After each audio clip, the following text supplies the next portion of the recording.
আজকে আমাদের দুপুরের খাওয়া শুরু হয়ে গেছে। কি কি আছে একবার আমি বলে নিই আজকে। আজকে আছে সবাই, এটা মুগের ডাল তো, মুগের ডাল,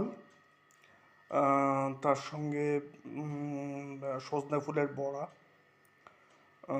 তার সঙ্গে এঁচোড় এবং আর মাছ, পাতলা করে ঝোল, আর শেষ পাতা থাকছে টমেটোর চাটনি। এই হলো আজকের মেনু দুপুরের। খাওয়া শুরু করি।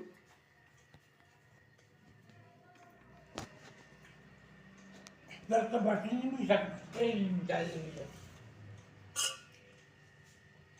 চাটনিটা দেবো তোকে, চাটনিটা রেখে দেবো। আমি এই জলটা খেয়ে নিচ্ছি, জলটা দিচ্ছি।